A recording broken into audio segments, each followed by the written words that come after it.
السلام علیکم پیارے بچوں، آج ہم جماعت چہارم اردو بال بھارتی نظم نمبر 1 حمد۔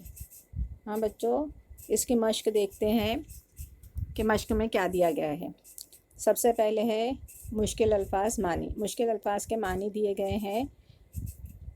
جو نئے الفاظ ہیں ان کا کیا مطلب ہے یہ اس میں سمجھایا گیا ہے۔ دیکھیں گے بچوں آپ لوگ، ادھر لکھا ہوا الفاظ میں صبا۔ صبا کا مطلب ہوتا ہے صبح کی ہوا۔ شادمانی کا مطلب ہوتا ہے خوشی۔ شیریں بیانی میٹھی بات کرنا۔ چہرہ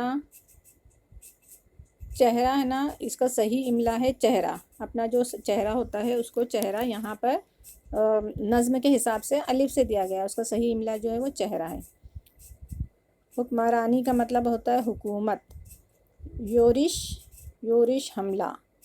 تراوش چھڑکاؤ۔ انسان کی باغبانی کا مطلب ہوتا ہے بارش ہوتی ہے تو انسان زمین پر طرح طرح کی چیزیں اگاتا ہے۔ سمجھ میں آیا نا بچوں؟ بہت آسان ہے، کچھ نہیں ہے اس میں، ایک دم ہی آسان ہے۔ ہم نے نظم میں پڑھے تھے اس کو۔ چشمہ، زمین سے پانی کا نکلنا۔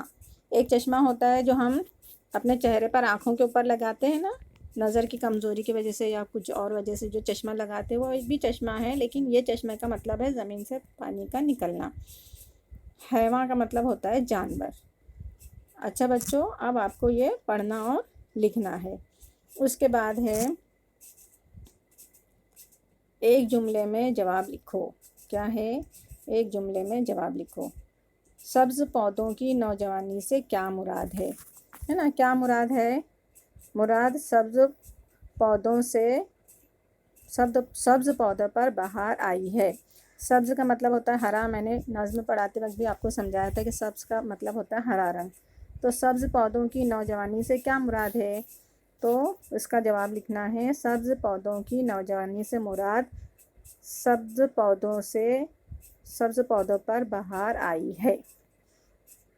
پھر دوسرا ہے بچوں،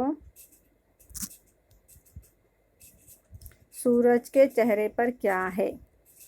سورج کے چہرے پر کیا ہے؟ اس کا جواب لکھنا ہے کیا ہٹا دینا ہے اور لکھنا ہے کرنوں کا صحرا۔ پورا جواب ایسا لکھیں گے، سورج کے چہرے پر کرنوں کا صحرا ہے۔ یہ کیا کو ہٹا کر کیا کی جگہ پر کرنوں کا صحرا یہ لکھ کر پورا جواب دوبارہ لکھنا ہے۔ باغ پر تازگی کی تراوش کون کرتا ہے؟ تو اس میں سے کون ہٹانا ہے، اس کی جگہ پر لکھنا ہے اللہ تعالیٰ، ہے نا۔ باغ پر تازگی کی تراوش اللہ تعالیٰ کرتے ہیں۔ شاعر نے کن چیزوں کو فطرت کے سامان کہا ہے؟ تو لکھنا ہے شاعر نے پھول پودے چمن کھیت میدان چشمے پہاڑ اور حیوان۔ پھول پودے چمن کھیت میدان جھیل چشمے پہاڑ اور حیوان کو فطرت کے سامان کہا ہے۔ پہلے یہ لکھیں گے اور بعد میں اس کے آگے یہ لکھ دیں گے تو جواب ہمارا پورا ہو جائے گا۔ جوڑیاں لگائیے۔ ہاں، جوڑیاں لگانا ہے، بہت آسان ہے۔ ہم نے نظم میں بھی پڑھے تھے۔ صبا کی کیا آئے گا؟ صبا کی روانی۔ پھولوں کی سرخ پھولوں کی یہ شادمانی۔